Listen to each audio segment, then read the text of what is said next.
Hello दोस्तों, इस नई चर्चा में स्वागत है। देखिए, अगर कॉम्पिटिटिव एग्जाम्स चाहे वो एसएससी हो, रेलवेज या यूपीएससी की तैयारी चल रही है, तो जैनिज्म एक ऐसा टॉपिक है जहां से क्वेश्चंस आने ही आने हैं। इस एक्सप्लेनर सेशन में हम उन्हीं हाई यील्ड हिस्टोरिकल फैक्ट्स को बिल्कुल क्रिस्प तरीके से कवर करेंगे। एक छोटी सी बात, वीडियो में टेक्स्ट स्क्रीन पर पूरी तरह इंग्लिश में रहेगा, लेकिन हमारी आपसी समझ और चर्चा हिंदी में चलेगी ताकि कॉन्सेप्ट्स दिमाग में एकदम सेट हो जाएं। तो चलिए शुरू करते हैं। आज के इस ब्लूप्रिंट पर एक नजर डाल लेते हैं। हम स्टार्ट करेंगे ओरिजिन्स और तीर्थंकरा से, फिर वर्धमान महावीरा के सफर को समझेंगे। उसके बाद कोर फिलॉसफी, इस धर्म के तेजी से फैलने और विभाजन के कारण, इंपॉर्टेंट काउंसिल्स और आखिर में एग्जाम्स के लिए कुछ सबसे जरूरी facts, straight to the point. Alright, पहला हिस्सा origins and the Tirthankaras. Historical context के बिना सब अधूरा है। जैन धर्म भारत के सबसे प्राचीन धर्मों में से एक है, बल्कि कुछ ट्रेडिशंस तो इसे प्राचीन वैदिक धर्म जितना ही पुराना मानते हैं। अब यहाँ एक टर्म बार बार सुनने को मिलता है, तीर्थंकरा। इसका आखिर मतलब क्या है? आसान शब्दों में कहें तो एक फूड बिल्डर या महान शिक्षक, एक ऐसा स्पिरिचुअल गाइड जिसने अनंत ज्ञान प्राप्त कर लिया हो और जो बाकियों को इस संसार रूपी भवसागर से पार लगाकर मोक्ष तक पहुंचने का रास्ता दिखाता हो। जैन परंपरा में ऐसी टोटल 24 महान हस्तियां यानी 24 तीर्थंकराज हुए हैं। और एक इंटरेस्टिंग फैक्ट देखिए, ये सभी जन्म से क्षत्रिय थे। अब एग्जाम्स के नजरिए से हमें 3 नाम पक्के याद रखने हैं। पहले थे ऋषभानथ, फिर आते हैं 23वें तीर्थंकरा पार्श्वनाथा, जिनका जन्म वाराणसी में हुआ था, और फाइनली 24वें और सबसे प्रसिद्ध वर्धमान महावीरा। अब सीधे चलते हैं 24वें तीर्थंकरा की ओर, लाइफ ऑफ वर्धमान महावीरा। इनका जो सफर था ना, उसने उस वक्त के समाज में एक पूरी आइडियोलॉजिकल रेवोल्यूशन ला दी थी। ये टाइमलाइन एग्जाम के लिए एकदम गोल्ड माइन है। महावीरा का जन्म 540 यानी 540 बीसी में कुंदग्रमा में हुआ था। यूपीएससी अक्सर यहाँ से सवाल पूछता है, तो ध्यान रखिएगा, इनके पिता जनात्रिका क्लैन के मुखिया थे और माता लिच्छवी लीनियज से थी।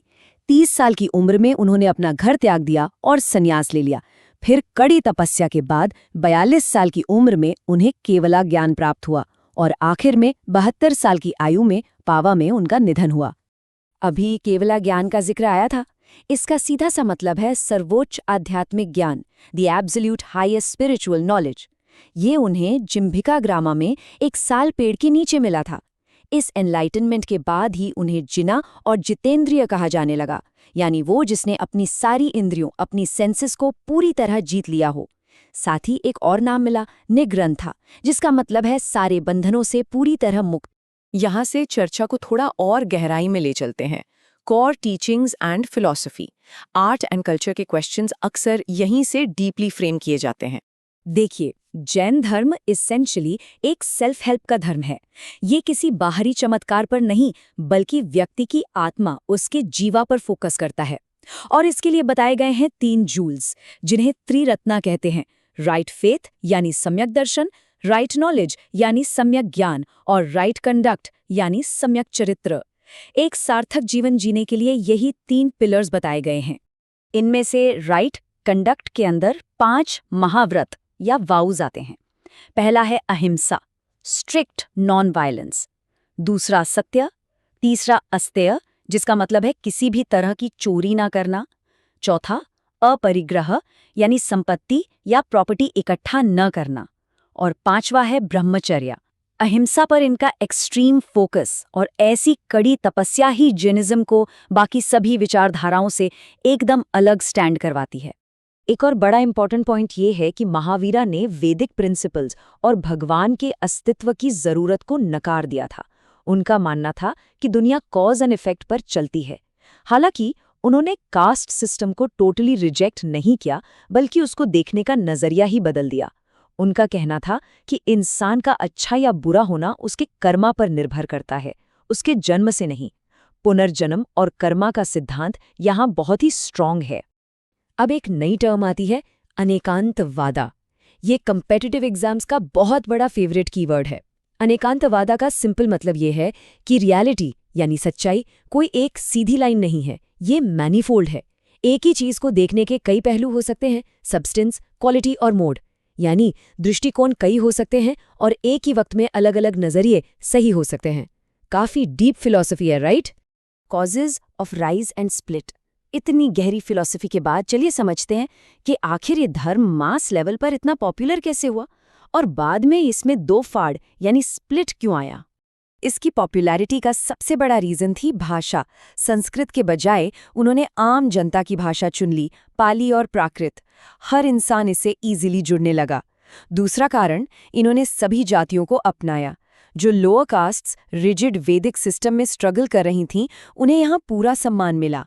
एक और मेजर हिस्टोरिकल ट्रिगर था गंगा वैली का एक भयंकर अकाल, जिसके चलते चंद्रगुप्त मौर्य और भद्रबाहु के नेतृत्व में एक बड़ा ग्रुप कर्नाटका की तरफ माइग्रेट कर गया, जिससे ये धर्म साउथ इंडिया तक पूरी तरह फैल गया। पर यही अकाल एक ऐतिहासिक विभाजन का कारण भी बना। जब भद्रबाहु अपने फॉलोअर्स के साथ साउथ गए तो स्थूलबाहु और उनके कुछ लोग नॉर्थ में ही रुक गए। स्थूलबाहु ने रूल्स में थोड़ी छूट दे दी और सफेद कपड़े पहनने की इजाजत दे दी। बस वहीं से दो हिस्से हो गए। एक तरफ बने श्वेतांबरास, जो नॉर्थ में थे, सफेद कपड़े पहनते थे और इनके लीडर स्थूलबाहु थे।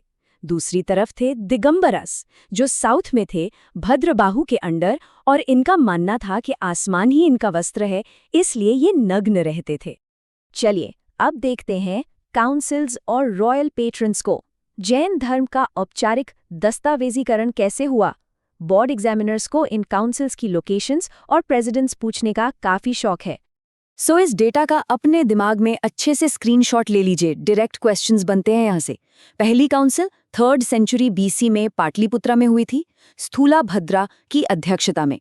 और दूसरी काउंसिल ठीक 512 AD में वल्लभी, गुजरात में आयोजित हुई, जिसके प्रेसिडेंट देवर्धी क्षेमस सरमना थे। धर्म अकेला नहीं फैलता, इसे बड़े राजाओं का सपोर्ट भी मिला। साउथ इंडिया में कदंबा, गंगा, अमोघावर्षा और कुमारापाला जैसे शासकों ने इसे संरक्षण दिया। वहीं नॉर्थ में बिंबिसारा, अजातशत्रु, चंद्रगुप्त मौर्य, हर्षवर्धना और खरावेला ने इसका जोरदार समर्थन किया। इसका मतलब पॉलिटिकल बैकिंग प्रैक्टिकली पूरे इंडियन सबकॉन्टिनेंट में थी। की फैक्ट्स फॉर एग्जाम्स। अब चर्चा आखिरी पड़ाव पर है। ये सेक्शन एक रैपिड फायर की तरह है, जहां हम कुछ ऐसे छोटे पर मोटे मिसलेनियस फैक्ट्स कवर करेंगे जो प्रीलिम्स के लिए एकदम मस्ट नोज हैं। ये नंबर 6 यानी 6 बहुत सिग्निफिकेंट है। जैन कंसेप्शन के हिसाब से समय को 6 अलग अलग हिस्सों या कालाज में बांटा गया है। टाइम का ये पूरा साइकिल इन्हीं 6 स्टेजेस के आपस में घूमता रहता है। फिर एक और इंटरेस्टिंग कॉन्सेप्ट आता है, अवधि जिनाना। इसका सीधा मतलब है एक ऐसी सुपर ह्यूमन कॉग्निशन या मानसिक शक्ति जो एक जिना के पास होती है। एक और फन सप्लीमेंट्री फैक्ट यहाँ नोट करने वाला है, भले ही महावीर और बुद्धा दोनों समकालीन थे, एक ही टाइम पीरियड के थे, लेकिन असल में जैना सिद्धांत बुद्धिस्ट सिद्धांत से भी प्राचीन माना जाता है। तो इस चर्चा को रैप अप करते हुए एक गहरा फिलोसॉफिकल सवाल सामने आता है।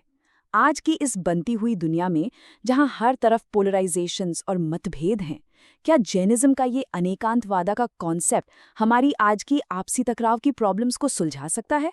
ये रियलाइज करना कि सामने वाले का नजरिया रियलिटी का एक दूसरा पहलू हो सकता है और वो भी अपनी जगह बिल्कुल सही हो सकता है, ये सच में एक पावरफुल गेम चेंजर थॉट है। इसे जरूर पॉन्डर कीजिएगा।